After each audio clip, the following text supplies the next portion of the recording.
বরিশালে ঘুরতে আসার আজ আমার তৃতীয় দিন। নিজের বাড়ির ভিটায় গাছ লাগালাম, তার সাথে প্রতিদিনের নিত্য নতুন খাবার তো যেন লেগেই আছে। আজ ভাই বোনেরা মিলে সকাল থেকে রাত পর্যন্ত কোথায় কোথায় ঘুরলাম, কি কি খেলাম, আমার এই শহরে না দেখা আরো অনেক কিছু আপনাদের সাথে শেয়ার করব। তাহলে চলুন শুরু থেকে বলি। সকাল সকাল ঘুম থেকে উঠে দেখি মা রুটি বেলছে, সকলে মিলে একসাথে নাস্তা বানাতে বানাতে সকালের আড্ডা। আর এই হলো আমার খোকন দাদার দুটো মেয়ে। আমার চিনুদাকে দুষ্টুমি করে ডেকে বললো, আয় দরজাটা লাগিয়ে দিয়ে যা। আমি আর চিনুদা দুজনেই ভেবেছি ও তো পারবে না, তাই পিছন পিছন আমিও গেলাম। সে এক মজার কাণ্ড দেখুন, ও কোথায় দাঁড়িয়ে দরজাটা লাগাচ্ছে। এটা দেখে আমি আর চিনুদা দুজনেই অবাক। মা কাকা মাসি সকলে বসে গল্প করতে করতে সকালের নাস্তাটা করে নিল। এই যে দেখুন কি সুন্দর আরাম করে বসে খাচ্ছে। এইবার দেখুন আমার কাণ্ড। আচ্ছা আপনারাও কি এখনো ভাই বোনেরা এমন করেন? এমন মারামারি করে তিন ভাই বোনে খাবার দাবার শেষ করার পরে রাহুল আমার জন্য চা নিয়ে এলো। এইদিকে দেখি দুপুরের জোগাড় যন্ত্র শুরু, মাসি বসেছে মাংস কাটতে। আজ সকাল থেকে কাকা আর চিনুদা বাগানের কাজ করছে, আর আমাদেরকে ডেকেছে কি কি গাছের চারা নেবো সেটা দেখার জন্য। আমাদের বাড়ির একদম সামনের দিকে যে অংশটা এতদিন খালি পড়েছিল সেটা প্রথমে মানুষ দিয়ে পরিষ্কার করে বেড়া লাগিয়ে প্রথমেই কিছু ফল গাছ লাগিয়ে ফেলেছে। আর এইবার কিনলাম শাক মরিচ লেবু এইসব গাছ।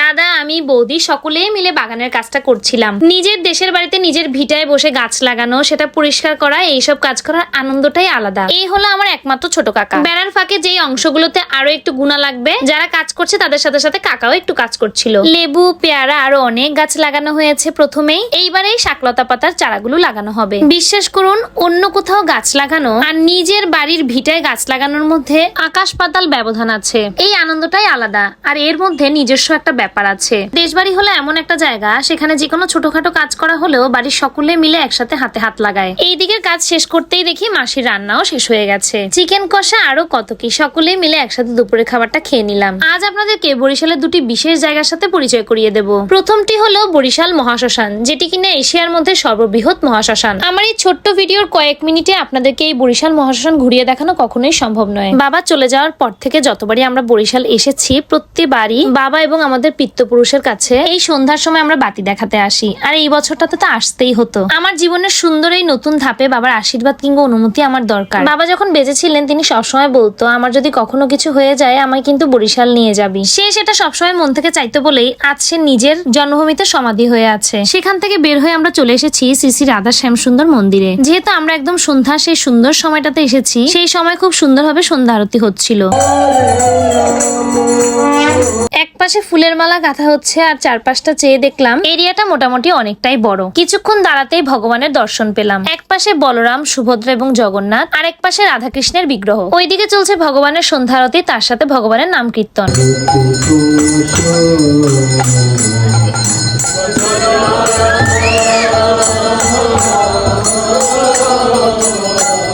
বাবার কাছ থেকে আসার পরেই মনটা কেমন জানি ভার হয়েছিল, তবে এখানে আসার পরে না মনটা শান্ত হয়ে গেল। ভগবানের একটু দর্শনেই আপনি অনেক প্রশ্নের উত্তর একসাথে পেয়ে যাবেন। আর পাশেই তাদের দোকান ছিল, সেখান থেকে কিছু টুকিটাকি জিনিস কিনে মা আর বৌদি বাসায় চলে গেল। এইবার ঝাউতলার এদিকে এসে আমরা একটা কাজ শেষ করে চলে গেলাম বটতলা। ভাইয়ের মুখে অনেক শুনেছি ফুডকিং এর খাবার নাকি অনেক ভালো। ভাবলাম গিয়ে আমিও একটু ট্রাই করে দেখি। নিয়েছিলাম একটা মিট বক্স, তার সাথে চিকেন মোমো। মিট বক্সটার দাম নিয়েছিল 190 টাকা। খাওয়ার পর বুঝলাম দাম অনুযায়ী মান আসলে অনেকটাই ভালো। আজকে আমার এই ভিডিওটা বরিশালের কে কোথা থেকে দেখছেন আর কারা কারা এই ফুডকিং থেকে খাবার ট্রাই করেছেন, আপনাদের ওপিনিয়ন আমাকে অবশ্যই কমেন্টে জানাবেন। বরিশালে এসে আজ আমি দ্বিতীয়বারের মতন মোমো খাচ্ছি। প্রথমবার যে মোমোটা খেয়েছিলাম সেটার এক্সপিরিয়েন্স খুবই বাজে ছিল। সেই অনুযায়ী আজকের মোমোটার প্রতি আমার তেমন কোনো এক্সপেকটেশনই ছিল না। তবে বিশ্বাস করুন আজকের মোমোটা বেস্ট ছিল। বিশেষ করে তাদের পুদিনার চাটনিটা আমার কাছে খুব ভালো লেগেছে। প্রথমে ভেবেছিলাম এটি ট্রাই করে দেখি, ভালো হলে পার্সেল নিয়ে যাব। তাই বাসায় আসার সময় মাসি মা এবং দাদাদের জন্য পার্সেল নিয়ে এসেছিলাম। বাড়িতে আসলে কোনো কিছু খেতে অনেক মজা, সকলে মিলে একসাথে গোল করে মজা করে খাওয়া হয়। ভাই বোনরা মিলে কারাকারি করে খাবো, এটাই তো আসল আনন্দ।